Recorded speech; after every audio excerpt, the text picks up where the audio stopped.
हमरा मिलकर सबसे पहले अपने प्यारे आका व मौला हुजूर ताजदारे मदीना अहमद मुजतबा मोहम्मद मुस्तफ़ा सल्लल्लाहु अलैहि वसल्लम की मुक़द्दस बारगाह में बावाज़ बुलंद दरूद शरीफ पढ़ने पढ़िए। अल्लाहुम्मा सल्लि अला सय्यदना व शफ़ीना व हबीबना व मौलाना मुहम्मदिन तिब्बिल क़ुलूब व दवाइहा व आफ़ियतिल अब्दान व शिफ़ाइहा व नूरिल अब्सार व ज़ियाइहा व आलिहि व अस्हाबिही दाइमन अबदा। झूम के बोलिए सुभान अल्लाह।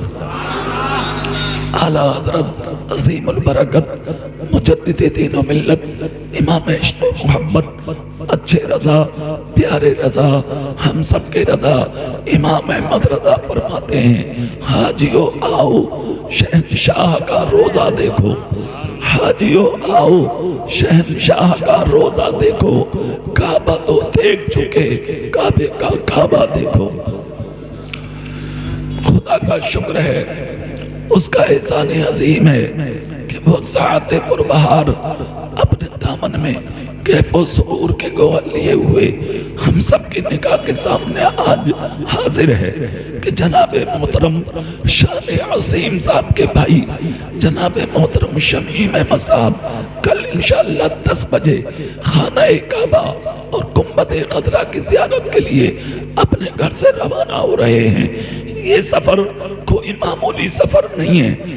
आप अपने घर से निकलते हैं, कोई मुरादाबाद के लिए, कोई दिल्ली के लिए, कोई बरेली के लिए, कोई कलकत्ता के लिए, कोई कश्मीर के लिए, कोई जाता है लाल किला देखने के लिए, कोई जाता है ताजमहल देखने के लिए, कोई जाता है कुतुब मीनार देखने के लिए, कोई जाता है कश्मीर की वादी देखने के लिए, मगर शमीम अहमद साहब के मुकद्दर पर नाज करें, ये लाल किला देखने नहीं जा रहे, गुंबद खदरा की बहारें देखने जा रहे हैं, मेरे रसूल का रोजा देखने जा रहे हैं, खाना काबा देखने जा रहे हैं। कौन सा काबा और कौन सा गुंबद खदरा जिस काबे के ताल्लुक से रिवायतों में आता है कि जब देखने वाले की पहली नजर खाना काबा पे पड़ती है, यानी पहली नजर, तो अल्लाह ताला उसकी निगाह हटने से पहले हाजी जो भी दुआ करता है अल्लाह उसके हर नेक दुआ को कबूल फरमा लेता है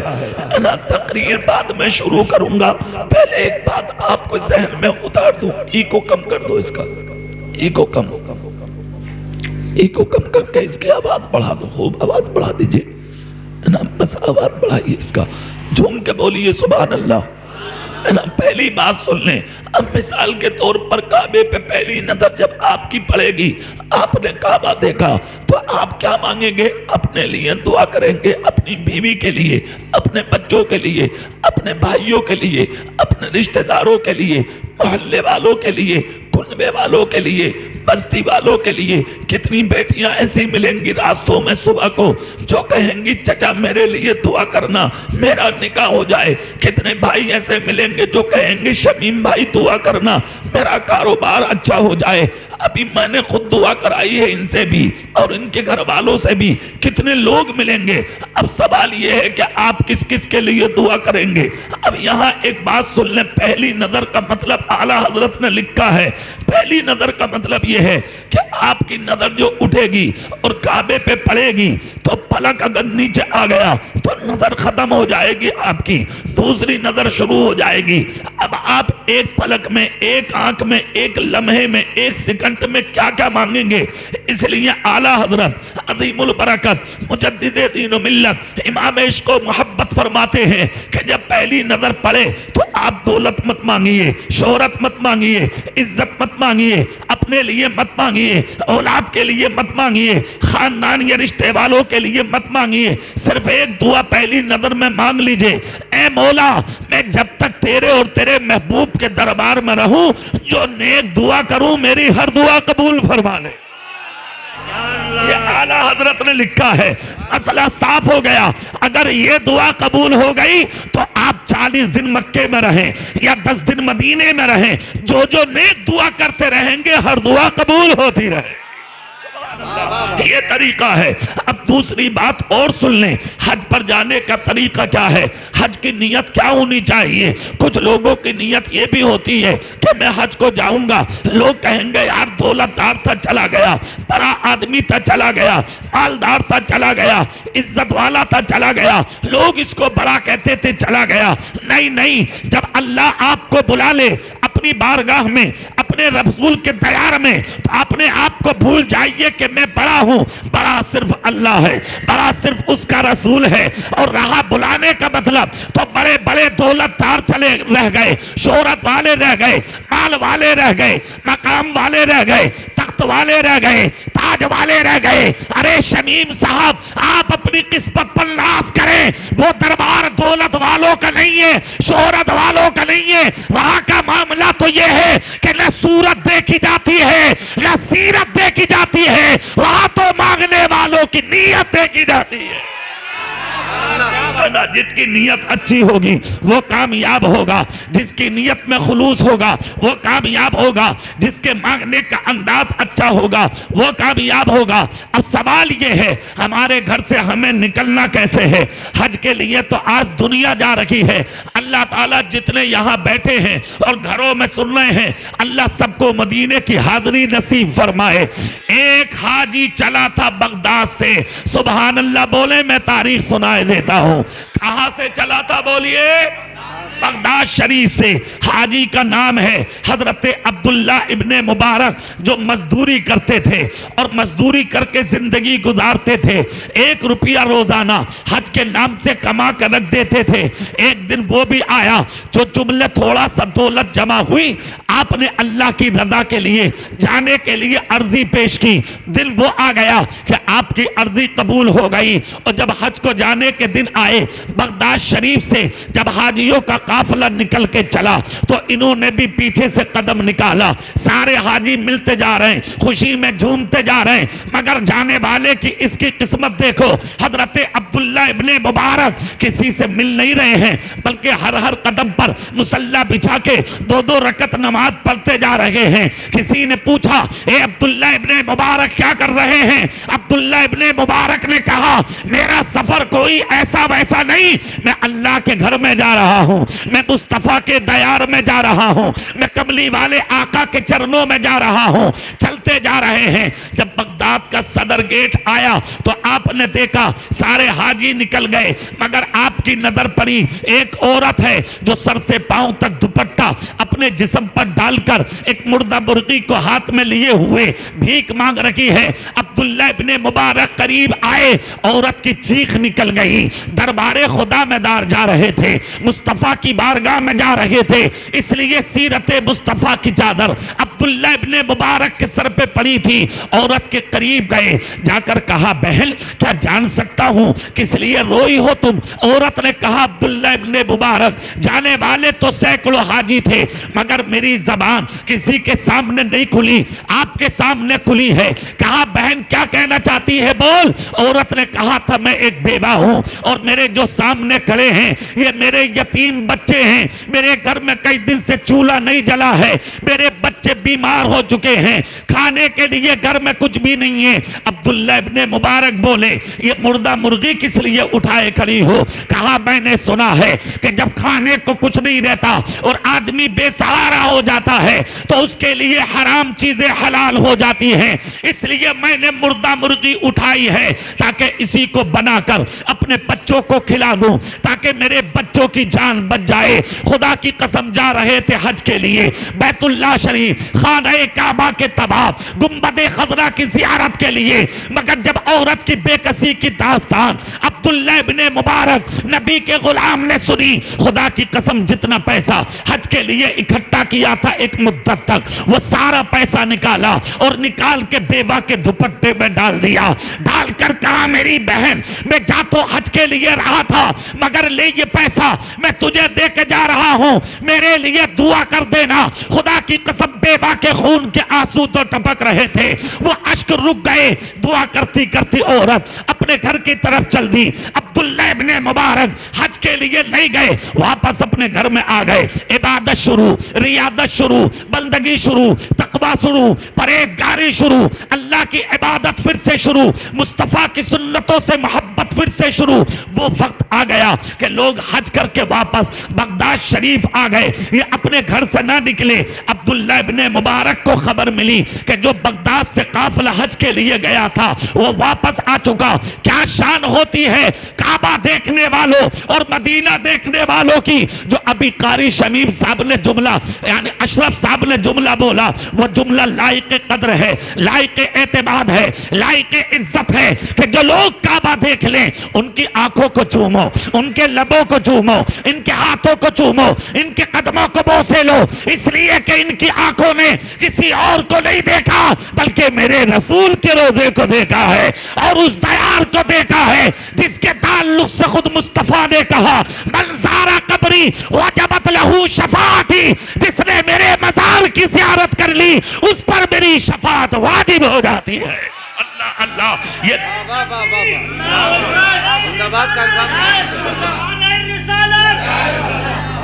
अब आप जुमला देखें। अब यहां पर अब्दुल्ला इब्ने मुबारक के ज़हनो दिमाग में ये सवाल उठा कि मैं काबा तो ना देख सका, नबी का रोजा तो ना देख सका, मगर उन लोगों को देख लूं जिन्होंने मेरे नबी का रोजा देखा है। अरे जोर से बोलो। आज शमीम भाई की किस्मत का जवाब नहीं है। मैं आया हूं, मैं शान अजीम साहब का मेहमान हूं। कारी अशरफ आए हैं, शान अजीम साहब के मेहमान हैं। असद भाई और शान अरब आए हैं, ये शान अजीम साहब के मेहमान हैं। मगर शमीम साहब किसी और के मेहमान नहीं, गुंबद खजरा के मकी के मेहमान हैं, मुस्तफा जान रहमत के मेहमान हैं, आमिना के लाल के मेहमान हैं, मदीने के ताजदार के मेहमान हैं। इसका मतलब ये हो गया कि जो नबी का होता है वही खुदा का होता है, जो खुदा का होता है वही मुस्तफा का होता है। अब्दुल्ला इब्ने मुबारक के दिल में सवाल पैदा हुआ, लाओ मदीना ना जा सका, उनका चेहरा देख लूं जिन्होंने मदीना देखा है। जोर से बोलो भाई, हाथ उठा के बोलो।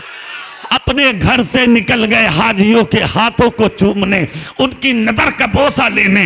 जैसे कि पहले हाजी के घर में पहुंचे, उसे सलाम किया और जैसे कि सलाम किया हाजी देखकर खड़े हो गए। इन्होंने कहा भाई अल्लाह आपका हज मुबारक फरमाए। हाजी फौरन आगे बढ़ा और अब्दुल्ला इब्ने मुबारक का सर चूमा और चूमकर कहा अल्लाह आपका भी हज कबूल फरमाए। अब्दुल्ला इब्ने मुबारक बोले यार मजाक मत करो, अगर इस साल ना गए तो किस्मत फिर बदलेगी, फिर कभी जाएंगे। कहा मजाक हम नहीं कर रहे हैं हाजी साहब, मजाक आप कर रहे हैं। खुशी खुशी निकल गए, दूसरे के घर पहुंचे, उसको सलाम किया, मुबारकबाद दी। उसने भी कहा अल्लाह आपका भी हज कबूल फरमाए। अब्दुल्ला बोले सब मजाक बना रहे हो। तीसरे के घर पहुंचे, उसको सलाम किया, मुबारकबाद दी। उसने भी कहा अल्लाह आपका भी हज कबूल फरमाए। ये मजमा इकट्ठा हुआ, सारे हाजियों ने कहा अब्दुल्ला इब्ने मुबारक हमारे साथ नहीं गए, मगर मक्का पहुंचे कैसे? सफर साथ में ना किया, मक्का पहुंचे कैसे? मदीना हमने ना देखा, मगर नबी के रोजे पे थे, मदीना पहुंचे कैसे? अरे तुम तो वापस हो गए थे, मगर तुम पहुंचे कैसे?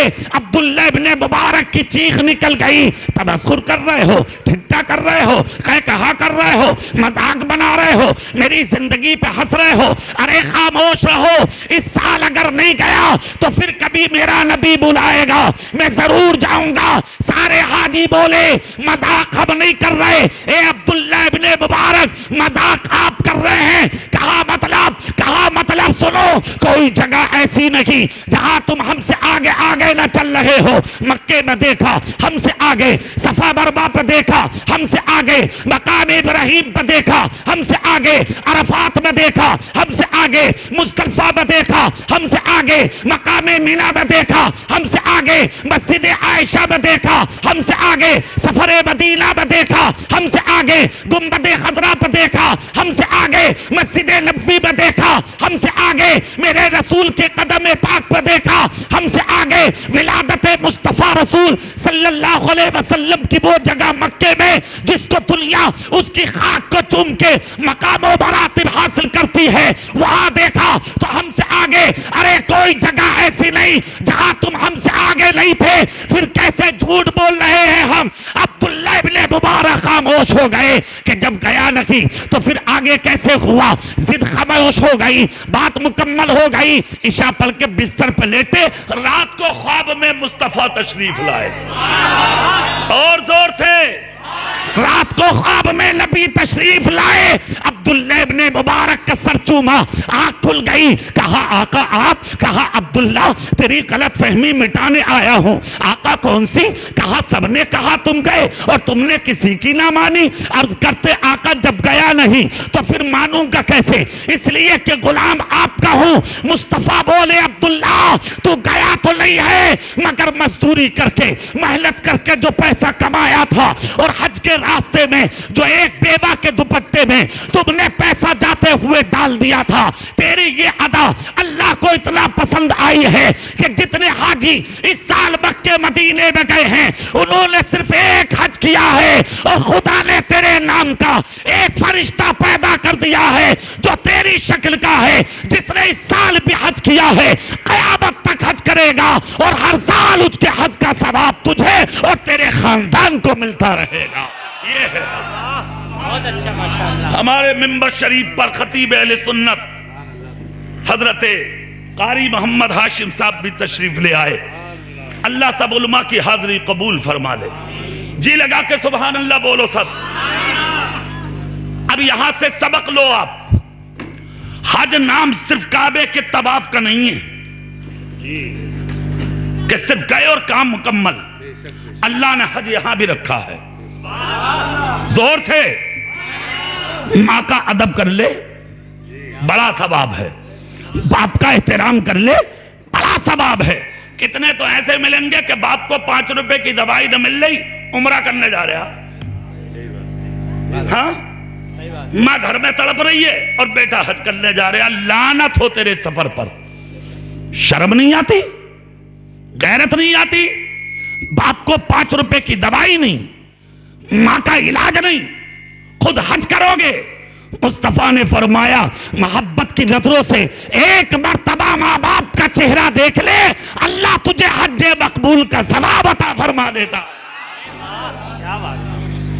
माँ को रुलाओ मत, बाप को रुलाओ मत। हर हाल में अपने माँ बाप का अदब करो, अपने माँ बाप का लिहाज रखो।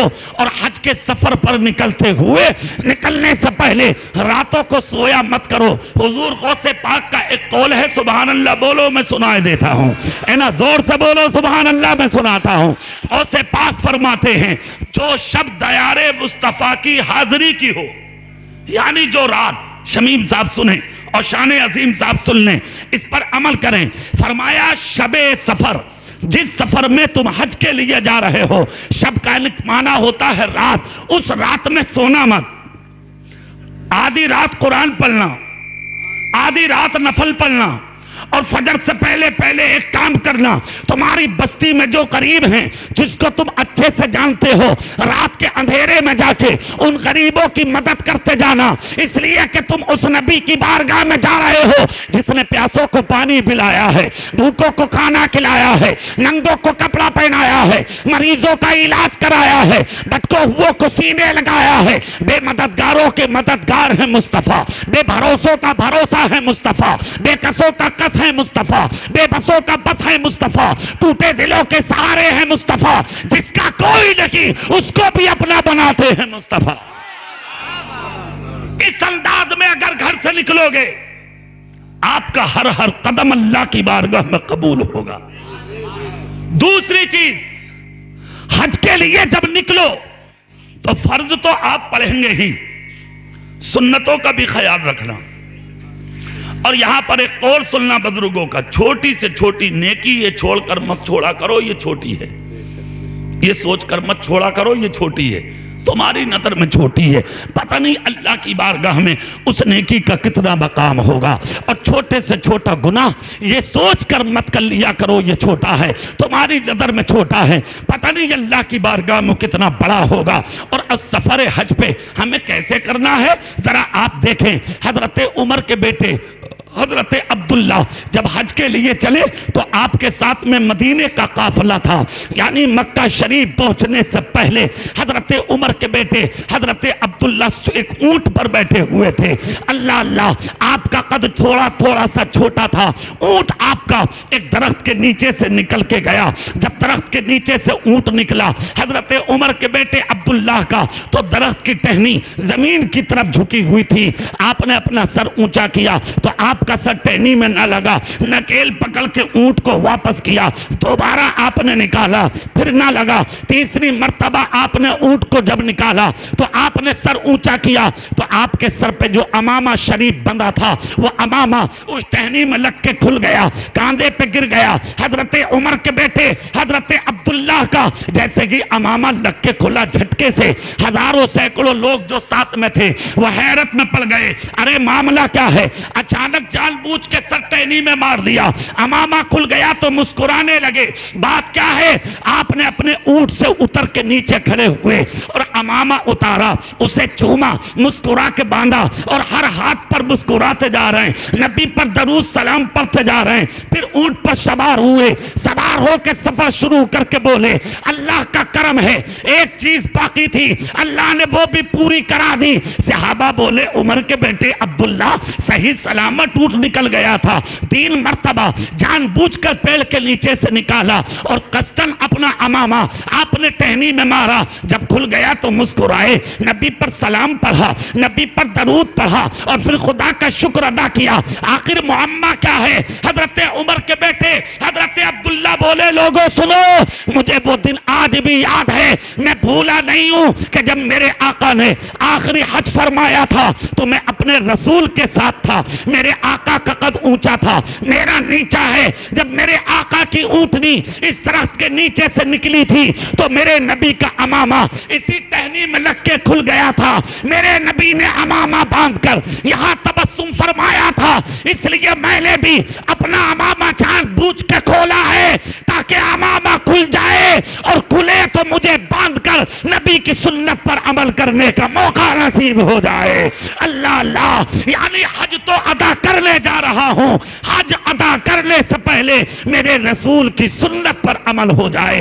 अल्लाह अकबर। ये देखे हज को जाने का तरीका है, जब आप गांव से निकले, किसी का दिल ना दुखा हो, किसी को तकलीफ ना दिया हो, किसी का हक ना मारा हो, किसी पे जुल्म ना किया हो, अरे कोई बेइज्जती नहीं होगी। अगर कोई आपसे नहीं बोलता तो रात के अंधेरे में जाके उसके दरवाजे पर दस्तक दे दे। किसी के बाप की चौखट पर नहीं, तू रसूल पाक की चौखट पर जा रहा है। खुदा की कसम, गलती की माफी मांग कर चला जा ताकि नबी के रोजे पर जाकर कह दे आका मैं अपने आपकी बारगाह में बहुत कुछ लेके आया हूं। मुस्तफा की रहमत कहे क्या लेके आया है तो सीना खोल कर कह दे मुसलमान एक गांव में नाराज था, आपका उम्मती उसे भी राजी करके आया। और हज इस्मत वालों को मिलता है भाई, तकदीर वालों को। जोर से बोलो। आप जाएंगे, हज के दिन सिर्फ 3 हैं। कितने दिन है बोलो जोर से, जोर से बोलिए कितने? 3। बाकी दिनों में आप इबादत करिए, रियादत करिए, बंदगी करिए, कुरान की तिलावत करिए, उम्रा कीजिए, जिस तरह चाहे आप अपने रब को राजी करें। ये 3 दिन आपकी मेहनत के होंगे, उसमें कोई कोताही ना हो। काबे का तवाफ हो, हजरे अस्वद का बोसा हो, वहां अपनी ताकत मत आजमाइए। अगर जाने मिलता है तो सुभान अल्लाह, और हजरे अस्वद के पास अगर जाने नहीं मिलता तो अपने दोनों हाथ हजरे अस्वद की तरफ कीजिए, उस पत्थर की तरफ करके आप अपनी हथेली को चूम लीजिए, आपका बोसा मुकम्मल हो जाएगा। किसी को फलांग कर मत जाइए, कूद कर मत जाइए, किसी को तकलीफ देकर मत जाइए। हाँ, अगर आपकी आरजू है कि मुझे पत्थर चूमना ही है, जन्नती पत्थर है, चूमना जरूर है, तो आप फजर में किसी दिन चले जाइए, चूम लीजिए, आपका बोसा मुकम्मल हो जाएगा। ठीक, आपका तबाह पूरा हुआ। उसके बाद आप एक पत्थर और है हरम पाक में जड़ा हुआ, जिसको दुनिया मकाम इब्राहिम के नाम से जानती है। इस पत्थर की तकदीर देखें, जिस पर पांव रख के हजरत इब्राहिम अलैहिस्सलाम ने इसी काबे की तामीर फरमाई थी। आपके बच्चे हजरत इस्माइल अला नबीना अलैहिस्सलातु व तस्लीम पत्थर उठा उठा के देते। हजरत इब्राहिम अलैहिस्सलाम अपने हाथों से काबे की दीवार पे पत्थर को रखते थे। जब दीवारें ऊंची हो गई तो बच्चा नीचे रह गया, अब ऊपर आए कैसे? अल्लाह ने पत्थर को हुक्म दिया कि ये मेरा महबूब है, इसके कदमों की ताजीम करना तेरे लिए जरूरी है। ये पत्थर को एजाज बख्शा था खुदा ने कि जब ऊपर जाना चाहते थे तो पत्थर ऊंचा हो जाता था, और जब नीचे आना चाहते थे तो पत्थर नीचा हो जाता था। खुदाए पाक ने इस पत्थर को यह एजाज बख्शा कि क़यामत तक के लिए इसका नाम कुरान में छुपा दिया अल्लाह ने। वत्तखिज़ू मिन मकाम इब्राहिम मुसल्ला, मकाम इब्राहिम को अपना मुसल्ला बना लो। तवाफ काबे का होगा और तवाफ मुकम्मल करके 2 रकत नमाज मकाम इब्राहिम के सामने पढ़ी जाएगी, ताकि दुनिया समझ जाए कि सिर्फ काबे ही का एहतराम नहीं होता, जो चीज काबे की ताजीम और तामीर में काम आई है उन पत्थरों का भी एहतराम होता है। जिन पत्थरों ने नबी के कदमों को चूमा है उनकी भी ताजीम होती है। आप इन पत्थर के सामने 2 रकत नमाज अदा करेंगे जो हरम शरीफ में सोने की जालियों में जकड़ा हुआ है। उस पत्थर का दीदार भी करेंगे, उसको देखेंगे और यहाँ नमाज अदा करेंगे। फिर उसके बाद आपको सफा और मरवा की दौड़ करना है। कौन सफा और मरवा?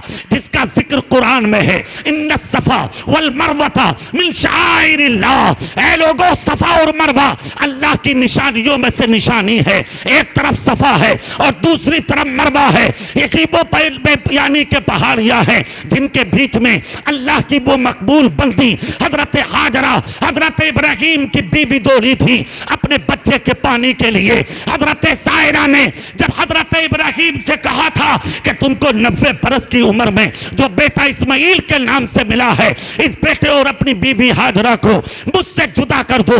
आपने चटियल मैदानों में जहां पहाड़ों का सिलसिला, दरख्त नहीं, पानी का कतरा नहीं, कोई आबादी नहीं, अपने ऊंट पर बैठाया बीवी को, अपने बच्चे को जंगल में ले गए और रेगिस्तानी रेत में जाकर अपनी बीवी हाजरा और अपने इकलौते बेटे हजरत इस्माइल को छोड़ दिया था। तब हाजरा ने कहा था, इब्राहिम किसके सहारे छोड़ रहे हो? कहा, हाजरा आज मैं तुझे अल्लाह के सपुर्द कर रहा हूं। तब हजरत हाजरा ने कहा था, क्या खुदा की मर्जी है? कहा, हाँ हाँ, इब्राहिम खुदा की मर्जी के अलावा कभी कुछ नहीं करता। तब हाजरा ने कहा था, तो सुनो इब्राहिम, चले जाओ, मेरा रब मुझे ज़ाय नहीं करेगा। अगर मर्जी यही है तो फिर खुदा की हाजरा भी इसी पर राजी है। अब यहां एक जुमला काबिल गौर है, वो सुने। अपनी बीवी और बच्चे को छोड़ना कोई मामूली बात नहीं है, मगर अल्लाह की रजा के लिए बीवी भी छोड़ दी, बच्चा भी छोड़ दिया। जब छोड़कर चले तो आपने दिया क्या था? एक मुसल्ला और एक पानी की छाल, चंद खजूरें। कहा, इस पर इस्तफा करना और इसी पे गुजारा करना। चले गए वापस। 40 कदम की दूरी पर हजरत इब्राहिम अलैहिस्सलाम ने अपना एक मुसल्ला निकाला। सुभान अल्लाह बोलो तुम जोर से। तुम इधर देखो, क्या निकाला? बोलिए, जोर से बोलो सुभान अल्लाह। और मुसल्ला निकालकर आपने अल्लाह की राह में मुसल्ला बिछा दिया। 2 रकत नमाज नफल अदा की और आपने यहां 4 दुआएं फरमाई थी। गौर से सुनिए, कितनी दुआएं? कहा, मौला मैंने अपनी औलाद को ऐसी जगह छोड़ा है जहां आबादी नहीं है, आबादी का इंतजाम कर दे। नंबर 2, ऐसी जगह छोड़ा जहां कोई इंसान नहीं है, लोगों के दिल इनकी तरफ माइल कर दे। नंबर 3, खाने के लिए कुछ नहीं है, खाने का इंतजाम कर दे। नंबर 4, पानी नहीं है, पानी का इंतजाम कर दे। चारों दुआएं ऐसी कबूल हुई, जो शहर मक्का है वो दुनिया में कहीं नहीं है। और जो लोगों के दिल वहां झुके जा रहे हैं, ऐसे दिल दुनिया में किसी चीज किसी शहर की तरफ नहीं झुकते। और जो खाने के खजूरों के बागात मदीने में हैं वो कहीं नहीं है, और जो पानी और जो नेमतें वहां पाई जा रही हैं वो नेमतें कहीं नहीं है। ये चारों चीजें कबूल हो गई, छोड़कर चले गए। वो दिल भी आ गया कि जो खजूरें थी खत्म हो गई, पानी था खत्म हो गया। वाकया सुनाना मकसद नहीं, अपनी असल गुफ्तगू पर ला रहा हूं आपको। जानते हो हुआ क्या? हुआ ये कि कुछ दिनों के बाद खजूरें खत्म, पानी खत्म। जब भूख लगी तो सीने का दूध खुश्क हो गया। अब बच्चा तड़पने लगा प्यास में, क्या करें? तो गोद में लेकर भागती रही। एक मर्तबा आपने बच्चे को पहाड़ की कार में रख दिया और फिर दौड़ी पानी के लिए। यही 7 चक्कर लगाए थे, कभी सफा पर, कभी मरवा पर, कभी सफा पर, कभी मरवा पर। जब 7वीं मर्तबा गई तो आपने देखा जहां बच्चे को छोड़कर गई थी आप, वहां पर कुछ परिंदे उड़ रहे हैं। माँ का दिल माँ का होता है। आज तुम माँ को गालियां दो, तुम्हें परवाह नहीं। माँ को मारो, तुम्हें परवाह नहीं। माँ को झिड़को, तुम्हें परवाह नहीं। माँ को घर से निकाल दो, तुम्हें परवाह नहीं। माँ को ठुकराओ, तुम्हें परवाह नहीं। मगर ये माँ होती है खुदा की कसम, जो दिल खुदा ने माँ के सीने में रखा है वो दिल किसी के सीने में नहीं हो सकता। माँ ने देखा मेरे बच्चे के ऊपर परिंदे उड़ रहे हैं, ऐसा तो नहीं है किसी परिंदे दरिंदे ने मेरे बच्चे को नुकसान दे दिया हो। बच्चा छोटा है, दौड़कर आई, आके देखा तो जहां हजरत इस्माइल की एड़ियां थी उन्हीं एड़ियों के नीचे से पानी निकल रहा। जोर से अल्लाह की रहमत का करिश्मा देखें, पानी निकल रहा है। आपने कहा जम जम जम जम, ये अरबी का लफ्ज है, यानी रुक जा। रिवायतों में आता है, मुफस्सिरीन किराम कहते हैं अगर हजरत हाजरा उस पानी को उस दिन ना रोकती तो सारी दुनिया की जरूरतों के लिए यही जमजम शरीफ काफी हो जाता। और सुनो, आपने वो पानी पिया, दूध उतरने लगा, बच्चे ने पिया, दूध उतरने लगा। अब जितने तुम बैठे हो तुम भी एक तोहफा लेके चले जाओ। सुभान अल्लाह बोलो। 3000 बीमारियां हैं जमीन पर। कितनी बोलो जोर से, जोर से बोलो कितनी? सिर्फ 1000 बीमारियों का इलाज हकीमों पर, तबीबों पर, मालिजों पर, डॉक्टरों पर, हुक्म पर, नबाज लोगों पर है। और मुकम्मल 3000 बीमारियों का इलाज अल्लाह ने आब जमजम और कुरान में छुपा के रखा है। अल्लाह के रसूल फरमाते हैं कि जमजम शरीफ जिस बीमारी के लिए पिया जाता है अल्लाह उसी बीमारी के लिए उसे शिफायाब कर देता। पिया पानी, खुद भी शिकम शेर, बच्चा भी शिकम से। एक वक्त तक बैठी रही।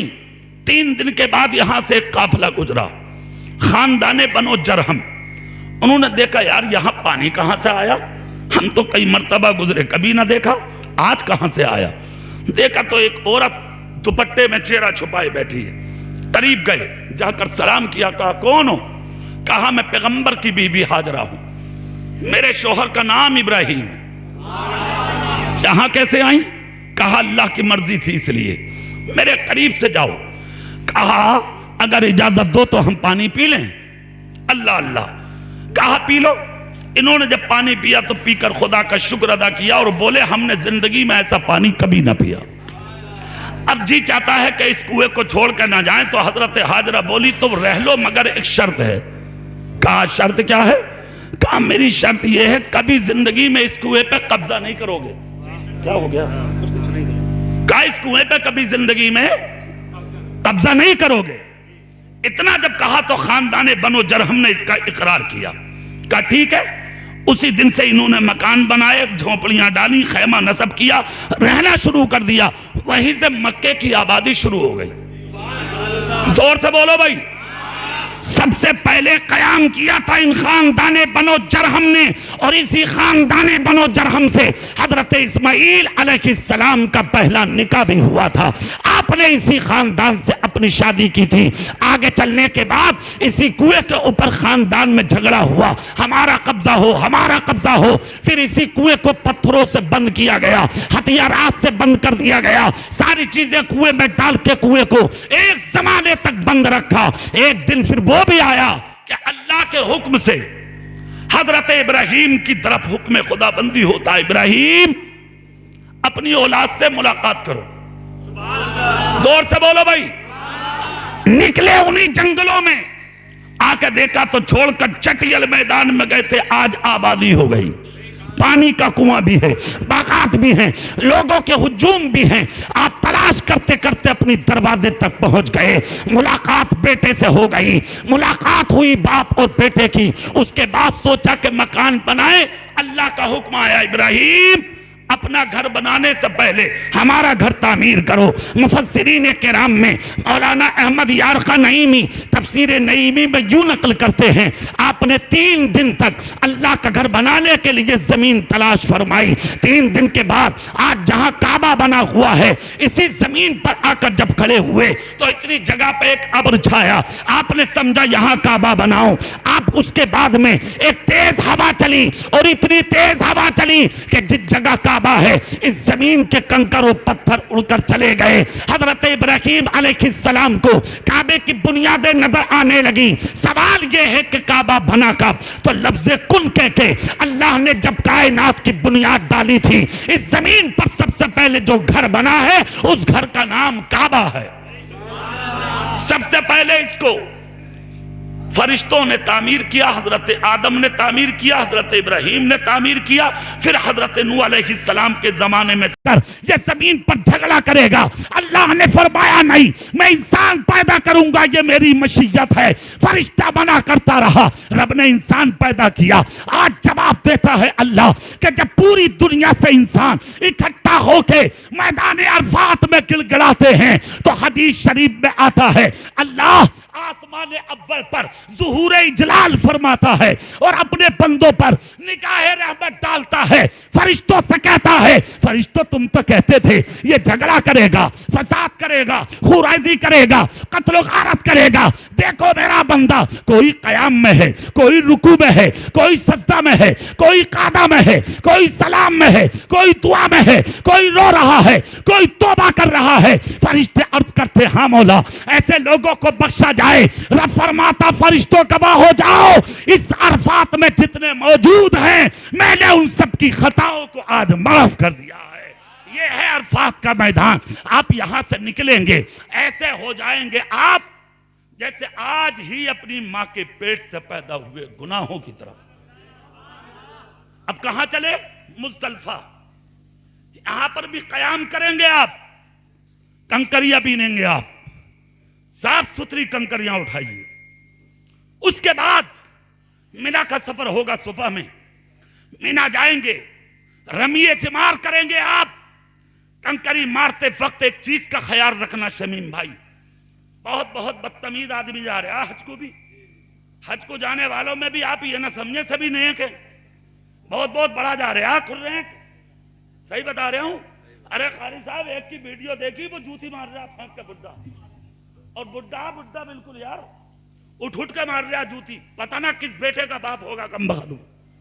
सोचें आप, औलाद कमा रही है, मेहनत से बाप को भेज रही है और तू बदतमीजी कर रहा है। मां तरीका जो है उसी तरीके पर अमल करो। जूती मारना नहीं, कंकर मारना तरीका है।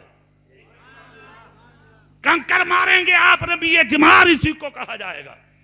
आपका ये अरकान जब मुकम्मल होंगे उसके बाद आप कुर्बानी करेंगे। खैमे में जब आप रहेंगे तो वहां पर एक काम हो रहा है, उसे गौर से सुन लो। लोग जमातें ले लेकर आएंगे आपके खैमों की तरफ और आपसे कहेंगे हाजी साहब पैसा दे दो, हम आपकी कुर्बानी करेंगे, कुर्बानी हो जाएगी। क्यों भाई शान अजीम भाई, ऐसा हो रहा कि नहीं? और ऐसा करने वाले सब वहाबी हैं। सुन लो गौर से, सब देवबंदी हैं, गैर मुकल्लिद हैं, अहले हदीस हैं। देवबंदी नबी के गुस्ताख नजदी हैं। वो ऐसे लोग तुम्हारे कमरों पे आएंगे, घूमेंगे और तुमसे आके कहेंगे अरे यार वो तो मक्के मदीने की बात है, अगर किसी वहाबी की रुको तुमने कुर्बानी में 6 अगर लोग हैं, 7वां अगर वहाबी हो गया, पूछो कारी शख्स साहब से, ये मामूली आदमी नहीं है, जामे नेमिया के मुदर्रिस है ये, इनसे पूछो अगर एक भी वहाबी शामिल हो गया तो कुर्बानी किसी की नहीं होगी। क्या ख्याल है आपका? हाथ उठा के बोलो सही है कि नहीं? कुर्बानी में किसी को शामिल नहीं। अब वहां तो तुम्हारी कुर्बानी का सारा पैसा ले जाएंगे वो, आपको क्या पता। और दूसरी चीज, अगर कुर्बानी कर भी दें तब भी वो कुर्बानी नहीं मानी जाएगी। और जब कुर्बानी नहीं मानी जाएगी तो कुर्बानी हज के अरकान में शामिल है, नमाज शामिल नहीं है अरकान में, रोजा शामिल नहीं है अरकान में। एक चीज पर तुम्हें बहकाया जाएगा, अबे जब नमाज ही ना पढ़ ले यहाँ के इमाम के पीछे तो तेरा हज ही क्या? यार क्या शान है मेरे रसूल की कारी साहब।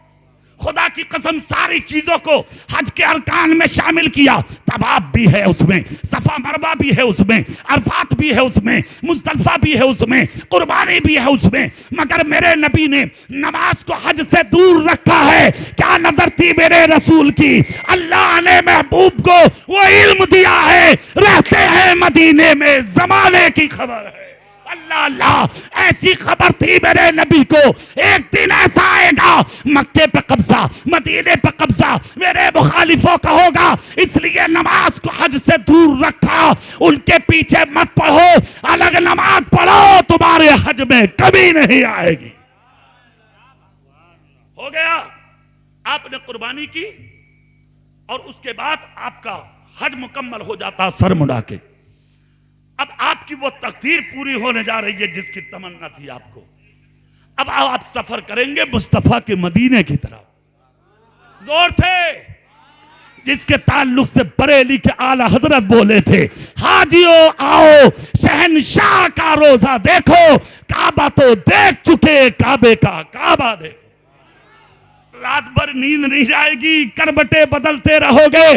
जो बस का टाइम होगा घड़ी देखते रहोगे, कब वो वक्त आए, कब वो साथ आए, कब वो लम्हात आए कि मैं मदीने के लिए चलूं। जब सवारी पर सवार होगे, उठ उठ कर खिड़कियों से झांकोगे, ड्राइवर से पूछोगे हमारे नबी का मदीना कितनी दूर है, नबी का मजार कितनी दूर है, नबी का गुम्बद कितनी दूर है, नबी का मदीना कितनी दूर है।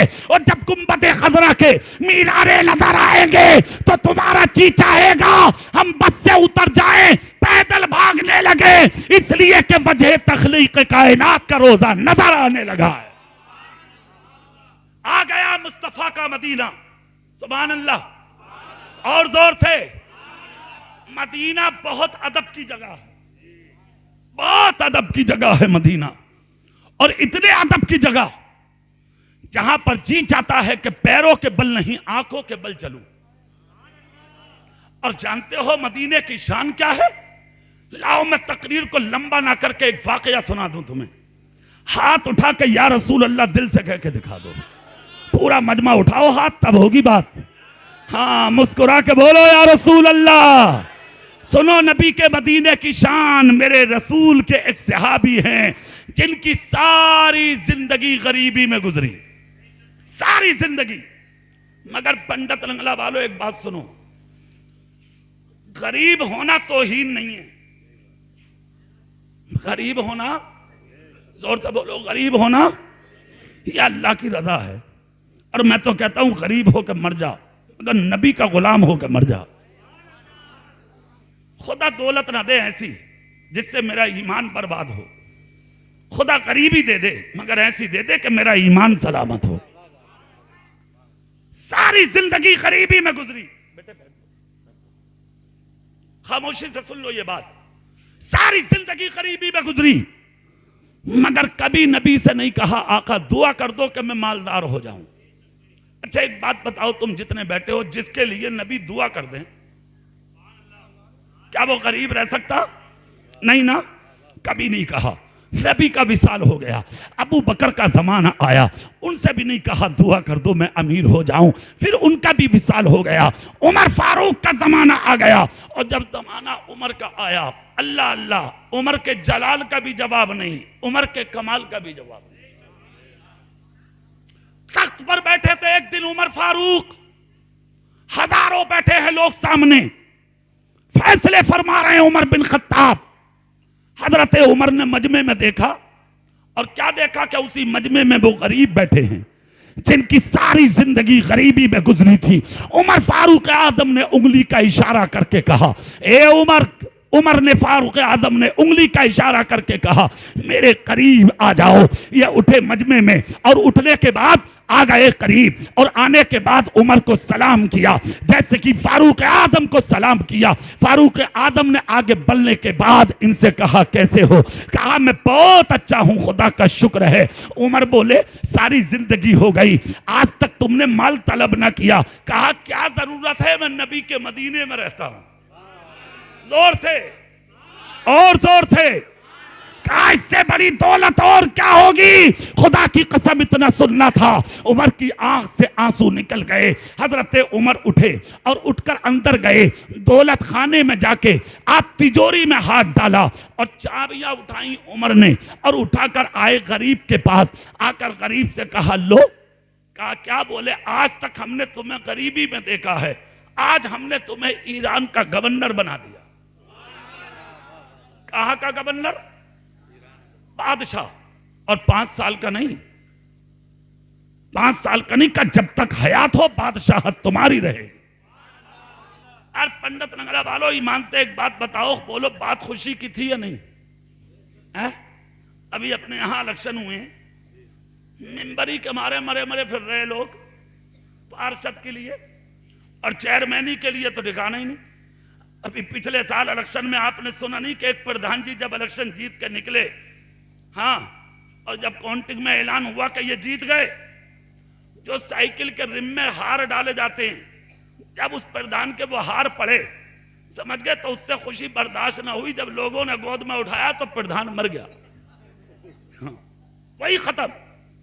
अरे निकलवा दियो भैया जरा मोटरसाइकिल, थोड़ी सी कुर्सी इधर कर लो, थोड़ी कर लो। सुभान अल्लाह, जरा जोर से बोलियो तुम और दिल से बोलो या रसूल अल्लाह, है ना। प्रधान जी खत्म, नीचे की नीचे, ऊपर की ऊपर। अब देखा तो प्रधान जी की आंखें फैल गई। लोग बोले खुशी में बेहाल हो गए। जब एडमिट किया तो डॉक्टर बोले प्रधान जी तो गए काम से, ना को इधर के रहे ना उधर के, प्रधान जी खत्म। ऐसी भी खुशी क्या? अरे मगर यार ये प्रधानी और ये मिंबरी पार्षदी चेयरमैनी ये विधायकी 5 साल की है, वहां तो ईरान की बादशाहत मिल गई।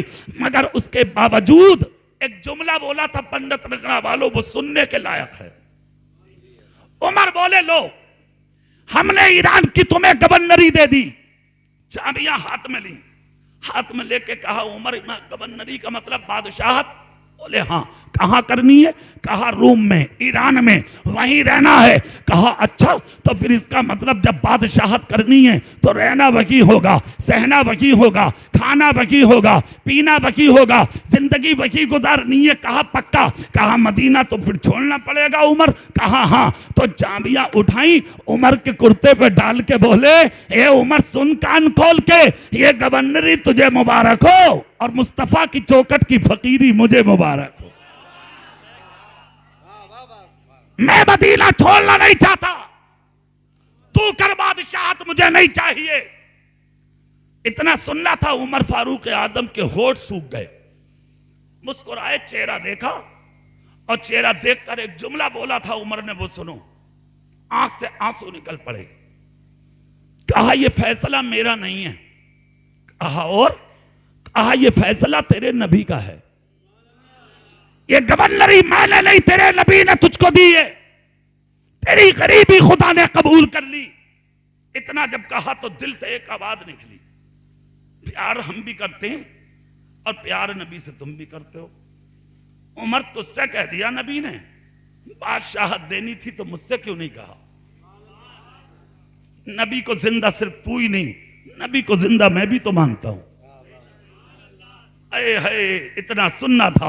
उमर की गर्दन झुकी, इन्होंने चाबियां उमर के दामन पर डाली और दौड़े चले गए मेरे रसूल के रोजे पे। कहाँ है यार वो अक्ल के बीमार, कहाँ है वो अक्ल के अंधे, कहाँ है वो यानी कि दुनिया के लाइल्म जाहिल और उजड लोग जो आज कहते हैं नबी मर के मिट्टी में मिल गए। अबे नादान, मरे तू और तेरा खानदान, मेरा नबी कल भी जिंदा था और मेरा नबी आज भी जिंदा है। इसीलिए तो बरेली के आला हजरत कहते हैं तू जिंदा है वल्लाह, तू जिंदा है वल्लाह, मेरे चश्मे आलम से छुप जाने वाले।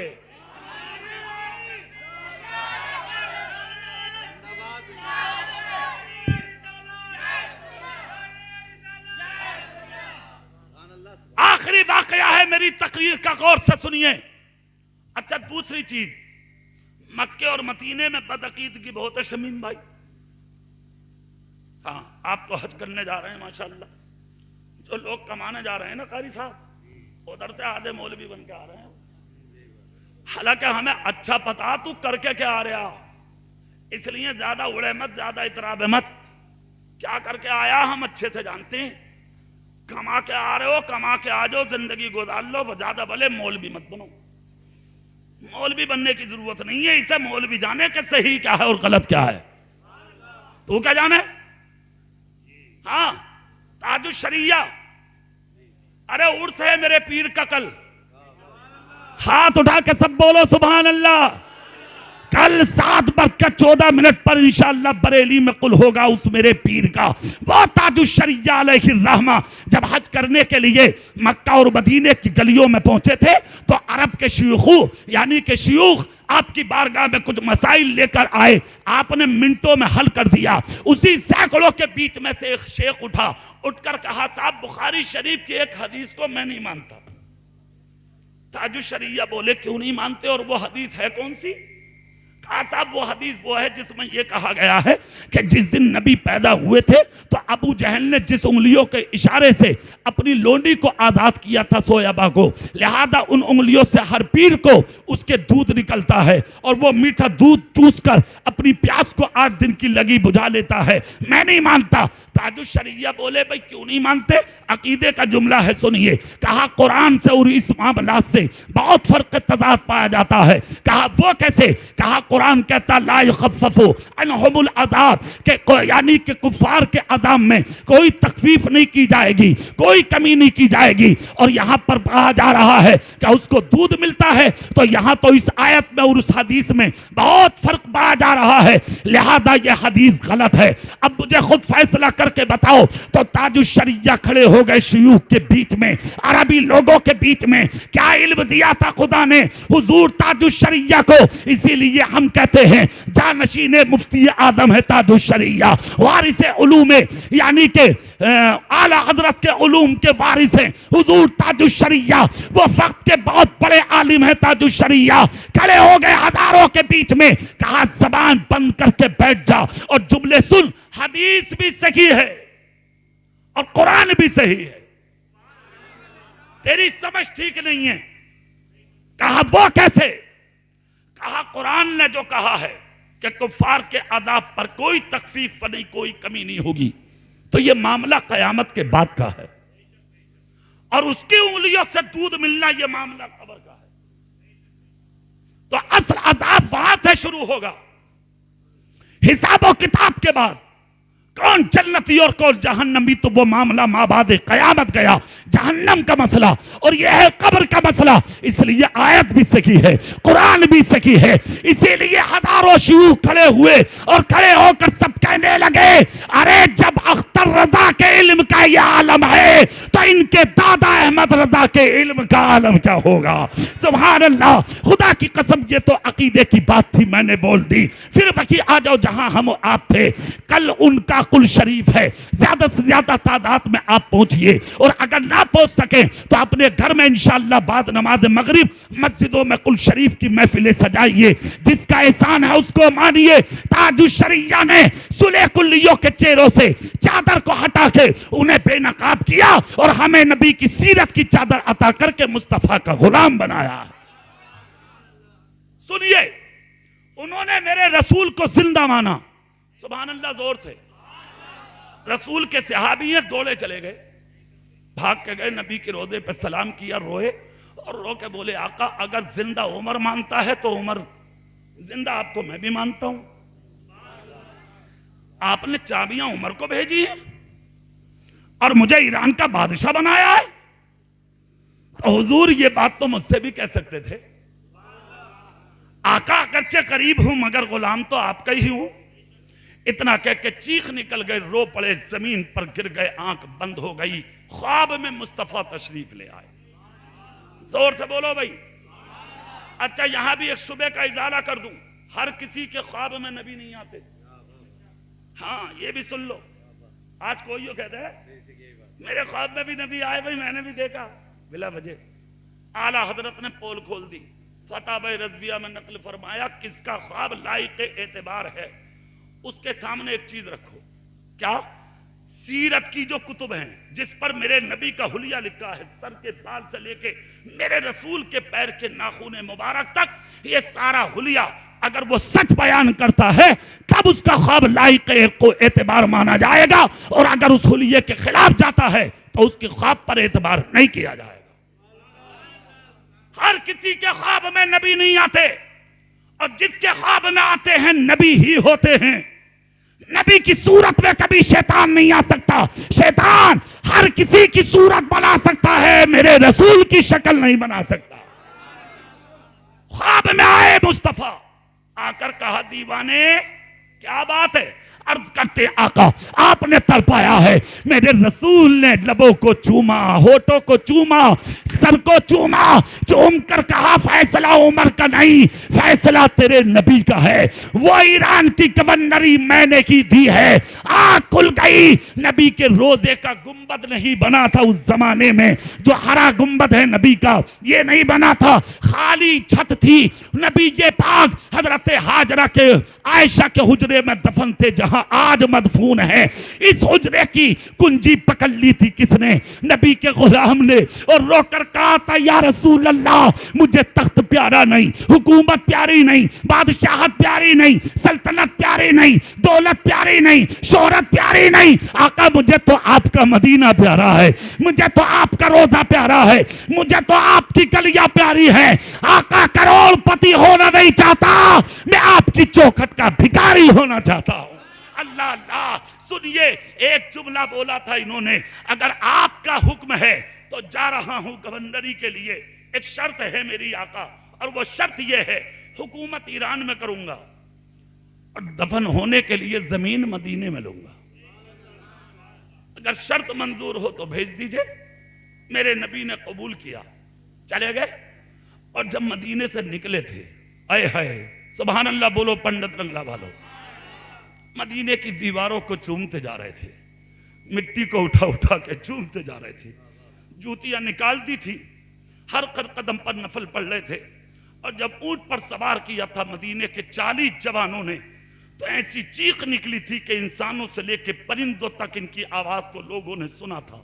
खुदा की कसम, एक जमाने तक मदीने में इनके रोने की आवाज गूंजती रही। मदीने के बच्चे माओ से पूछते थे, ये आवाज किसकी थी? माओ ने कहा था कि ये मुस्तफा के आशिक की थी, और उस आशिक की थी कि जिसने अपने रसूल का मदीना छोड़ा था। ईरान चले गए। जाने के बाद ईरान में जब कदम रखा तो लोगों ने इस्तकबाल किया, लेने के लिए हजारों लोग आए। जब आपको गवर्नर हाउस में दाखिल किया गया, आपको ताज पहनाया, आपको लिबादा पहनाया, खिरका शरीफ जब अता किया, दस्तरखान के करीब ले गए, कहा हुजूर खाना खाइए। तो सैकड़ों रंग के खाने थे, मगर जौ की रोटी नहीं थी। हुज़ैफा इब्ने यमान इनका नाम था। कहा रोटियों का इंतजाम करो, जौ की रोटी मेरे नबी की सुन्नत है। रोटी जौ की लाई गई, वो थोड़ी सख्त और टाइट होती है। जब इन्होंने रोटियों को तोड़कर खाना शुरू किया तो रोटियां टूट टूट कर दस्तरखान पर गिर गईं। ईरान वाले देख रहे थे। खाने के बाद इन्होंने वो टूटे लुक़मे उठाए और उसको खाकर अल्हम्दुलिल्लाह कहा। ईरान वाले बोले, अरे ये है बादशाह, ये है गवर्नर, ये है हमारा हाकिम, जिसे खाने तक की तमीज नहीं। सैकड़ों खाने रखे फिर भी जमीन से उठा के खा रहा। ये लुक़मे हुज़ैफा इब्ने यमान ने सुन लिए, खिरका उतार के फेंक दिया, ताज उतार के तख्त पर डाल दिया। डालकर कहा, ईरान वालों, ए ईरान वालों, मेरी अदा की मजाक बनाते हो? तुम जानते नहीं, अरे टुकड़े दस्तरखान से उठा के खाना किसी के बाप की सुन्नत नहीं, रसूल पाक की सुन्नत है। और इसी सुन्नत ने मुझ गरीब को बादशाह बनाया है। ताज फेंक कर कहा, ईरान वालों सुनो, ये ईरान की गवर्नरी तुम्हें मुबारक हो और मुस्तफा की गलियां मुझे मुबारक हो। अल्लाह अल्लाह, माफी मांग मांगी गई, उसके बाद आपको गवर्नर रखा गया, आपने गवर्नरी की। एक जमाने के बाद जब आपकी तबीयत अलील हुई तो वहां के हुक्मा ने कहा आप जो चाहे खाएं और वसीयत लिख दें, अब आप बचेंगे नहीं। हजरत हुज़ैफा इब्ने यमान बोले अपना इलाज करो, मैं अपना इलाज मदीने में अपने नबी से करा के आया हूं। कहा मतलब, कहा मुझे मौत ईरान में नहीं, मुझे मौत इंशाअल्लाह मुस्तफा के मदीने में आएगी। ऊंट मंगाए गए, उन ऊंटों पर सवार हुए, हुज़ैफा इब्ने यमान मदीने आए, नबी के मजार पर सलाम किया। जब चौखट में कदम रखा तो आपके जिस्म से रूह परवाज हो गई। खुदा की कसम जो कह के गए थे वो बात नबी और खुदा के सदके पूरी हो गई कि गवर्नरी ईरान में होगी और दफन होने के लिए जमीन मदीने में होगी। ये जमीन है मक्का और ये जमीन है मदीना। जब अजब किस्मत वाले हैं आप, शान वाले हैं आप, इज्जत वाले हैं आप। खुदा ने अपने और अपने हबीब के घर का तुम्हें मेहमान बनाया है। अपनी किस्मत पर नाज करें, किसी से नाराज होकर मत जाना, झगड़ा करके मत जाना, फसाद करके मत जाना, दिल में किसी से कीना लेके मत जाना और अपनी मस्जिद के इमाम को गले लगा के जाना। सुभान अल्लाह जोर से। कितने साल हो गए कारी साहब को बताओ? जोर से बोलियो भाई साहब, कसम खा के बोलो कैसा पाया कारी साहब को? अल्हम्दुलिल्लाह बोलो यार। ये कोई मुंह देखी बात नहीं कर रहा हूं मैं, सुन लो। जिसे अपने दरबार में सदरुल्लाह फादिल ने कबूल कर लिया हो, फिर वो कैसा होगा, कैसा होगा। शमीम भाई नबी की बारगाह में जा रहे हैं, फजर में अलग में मिलना हुजरे में कारी साहब से, और क्या तोहफा देंगे, क्या करेंगे, किस तरह से नवाज के आप कारी साहब को जानेंगे, वो आप दोनों भाई जाने, मैं कह के जा रहे हूं। हाथ उठा के बोलो इंशाअल्लाह। आप किस तरह से कारी साहब को नवाज के जाएंगे वो आप जाने। इसलिए कि हुज्जतुल इस्लाम इमाम गजाली कहते हैं जिस कौम से उनका इमाम राजी होता है उसी कौम से उसका परवरदिगार राजी होता है। अपने इमाम को राजी करो, पड़ोसियों को राजी करो, रिश्तेदारों को राजी करो, खानदान वालों को राजी करो, मोहल्ले वालों को राजी करो, अपने भाई बहनों और भाइयों माँ बाप को राजी करो। आपस में सबसे मिलजुल के बस्ती से निकलना और हाथ उठा के नहीं, अपनी जबान से सलाम करते जाना, ताकि बच्चा भी सुने, बूढ़ा भी सुने, जवान भी सुने, अपना भी सुने, गैर भी सुने। और एक चीज का ख्याल रखना शमीम भाई, जब पंडित नंगला की गलियों से निकले तो टूटा पैसा थैले में रखना, जो बच्चा आए उसके हाथ पर रखते जाना, देते जाना। इसलिए कि तुम उस नबी के दयार में जा रहे हो। खुदा की कसम, जिस नबी की इज्जत का हाल ये है, उनकी महक ने दिल के ऊंचे खिला दिए हैं, जिस राह चल दिए हैं, कूचे बसा दिए हैं। जब आ गई है जोशे रहमत पे उनकी आंखें जलते बुझा दिए हैं, रोते हंसा दिए हैं।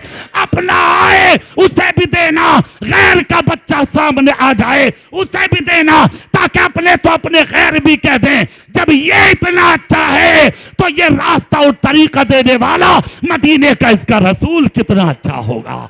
इंशाअल्लाह ये अच्छी जिंदगी, ये अच्छा तरीका, बहुत अच्छी महफिल रही और बहुत अच्छे से आपने सुना। उठ के मत जाइए, आपके शहर का बहुत अच्छा शायर मौजूद है और ये शान अजीम साहब जो ना, इनसे लोग मोहब्बत करते हैं। ये जिसे फोन कर देते हैं, कारी साहब ने कहा वो आ जाते हैं, ये मोहब्बत की बात है।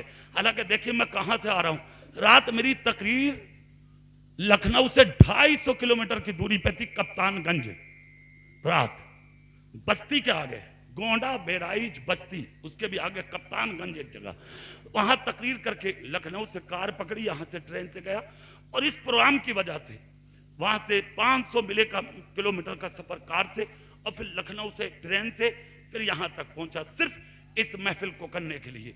मगर खुदा का शुक्र है कि मैं आया और आप जैसे अच्छे भाइयों से मेरी मुलाकात हो गई। अल्लाह ताला शमीम भाई के सफर को आसान फरमाए, इनके कदम कदम को कबूल फरमाए, अल्लाह इनके इरादों को पूरा फरमाए। परवरदिगार आलम इनके सदके हम जैसे गुनाहगारों को भी वहां की हाजिरी नसीब फरमाए और रसूल पाक के रोजे और खाना काबा का तवाफ अल्लाह ताला हम सब भाइयों को अता फरमाए। आमीन। वाखिर दावाना अनिल हम्दुलिल्लाहि रब्बिल आलमीन। अस्सलामु अलैकुम व रहमतुल्लाहि व बरकातहू।